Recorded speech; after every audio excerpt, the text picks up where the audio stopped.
Philippines font face à une crise énergétique. La Chine propose sa coopération. Mais est-ce un piège?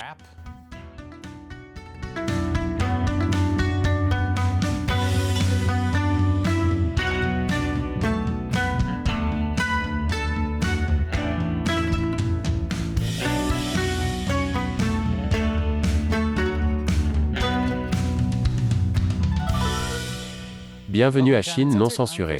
Je suis Chris Chappell. Comme le reste du monde, les Philippines connaissent une crise énergétique.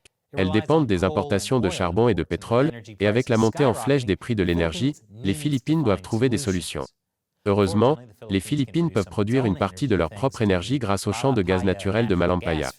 Il s'agit de la seule source de gaz naturel du pays, qui représente environ 20% de son énergie. Mais on s'attend à ce qu'il soit épuisé d'ici 2027. C'est pourquoi les Philippines ont les yeux rivés sur le Reed Bank, une zone riche en énergie qui regorge de gisements de pétrole et de gaz dans la mer de Chine méridionale. Si vous êtes un fan de Chine non censurée, vous pouvez probablement voir où cela mène. Reed Bank se trouve dans la zone économique exclusive d'environ 322 km des Philippines, ce qui signifie que les Philippines devraient avoir des droits exclusifs sur tout ce gaz naturel, selon le droit international. Bien sûr, selon le Parti communiste chinois, la Chine possède toute la mer de Chine méridionale grâce à sa revendication de la ligne des 9 tirets. C'est pourquoi la Chine a éperonné et coulé des bateaux de pêche philippins autour de Reed Bank. En 2016, les Philippines ont porté plainte contre les revendications de la Chine devant un tribunal international.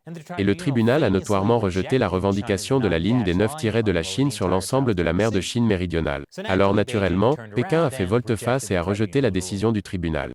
C'est l'équivalent en politique étrangère de se mettre les doigts dans les oreilles et de crier « la la la la la, je ne vous entends pas ». Et pourtant, le reste du monde continue à céder aux caprices de la Chine à chaque fois. Après tout, nous ne voudrions pas mettre la Chine en colère. C'était à peu près l'attitude du président philippin Rodrigo Duterte lorsqu'il était en fonction. Duterte a déclaré qu'il mettrait de côté la décision du tribunal sur la mer de Chine méridionale, même si les Philippines ont gagné. Il a également signé un protocole d'accord avec la Chine en 2018 pour explorer une éventuelle coopération énergétique. Duterte a également déclaré qu'il fallait rester doux et humble pour obtenir la miséricorde du dirigeant chinois Xi Jinping. Oui, c'est le type qui a menacé de tuer personnellement des trafiquants de drogue et qui a ensuite affirmé qu'il ferait du jet ski pour revendiquer des îles contestées en mer de Chine méridionale. Il sait vraiment comment être doux et humble. Pour une partie de la douce miséricorde de Xi Jinping.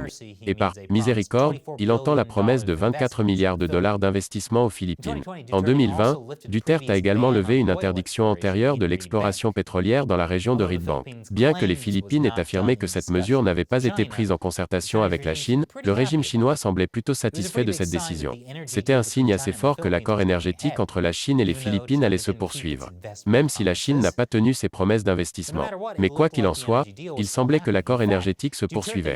En effet, Duterte a encore averti plus tôt cette année que les Philippines devaient honorer l'accord d'exploration conjointe avec Pékin ou faire face à un conflit.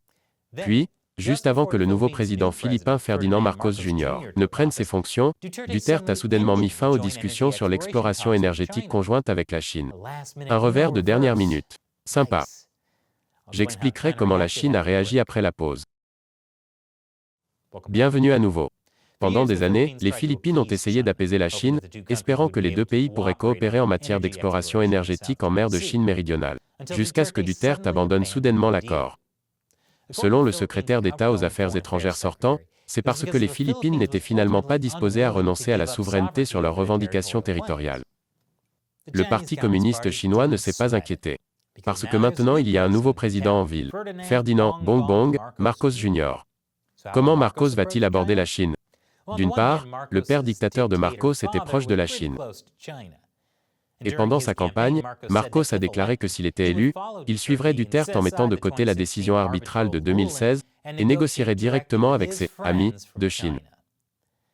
Mais après sa victoire électorale, Marcos a déclaré qu'il maintiendrait le jugement de 2016 et qu'il ne compromettrait en aucun cas la souveraineté. Mais Marcos a également déclaré qu'il voulait élargir la portée des liens avec la Chine. Pas seulement se concentrer sur le différend territorial. Il a notamment évoqué des entreprises commerciales communes. Alors qui sait, l'accord énergétique avec la Chine pourrait être remis sur la table. Mais d'une certaine façon, c'est un piège. Ne vous méprenez pas, le régime chinois adorerait faire de l'argent avec ses gisements de gaz naturel dans la mer de Chine méridionale. Mais même si les Philippines décident de garder tout le gaz naturel sur le Reed Bank, et même si le régime chinois arrête de couler les navires philippins, les Philippines seront toujours dépendantes de la Chine pour leur énergie. Parce que la Chine exporte beaucoup de pétrole vers les Philippines. Donc dans tous les cas, la Chine gagne. Et maintenant, il est temps pour moi de répondre à la question d'un fan qui soutient Chine non censurée via le site de financement participatif Patreon. En guise d'avantage, je réponds aux questions des supporters à la fin des épisodes. Freedom Fighter demande, si vous étiez chargé de faire de Taïwan un pays indépendant, comment vous y prendriez-vous pour minimiser les risques de déclencher une guerre totale avec la Chine? Bonne question, Freedom Fighter. Voici le problème. Il n'y a aucun moyen de minimiser les chances de déclencher une guerre totale avec la Chine. Le régime chinois prévoit d'envahir Taïwan. C'est leur plan, que le reste du monde reconnaisse ou non Taïwan comme un pays indépendant. Ils peuvent utiliser ce changement diplomatique comme une excuse, mais leur intention d'envahir est déjà fixée par le parti. C'est comme si quelqu'un avait dit il y a un an, si on ne laisse pas l'Ukraine rejoindre l'OTAN, alors on ne risque pas de fâcher la Russie, et donc la Russie n'envahira pas. Eh bien, j'ai des nouvelles pour vous, monsieur 2021, la Russie sera la Russie. Alors quelle est la meilleure approche pour Taïwan? Si j'étais le chef suprême de ces États-Unis, je laisserais la faute au Parti communiste chinois.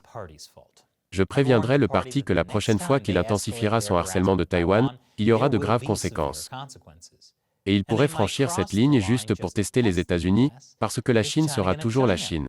Et s'ils le font, j'annoncerai. Ok, alors en réponse à vos actions, nous allons reconnaître diplomatiquement Taïwan. Cela déclenchera-t-il l'invasion de Taïwan par le Parti communiste? Peut-être. Mais ils ne le feront pas s'ils ne sont pas encore prêts.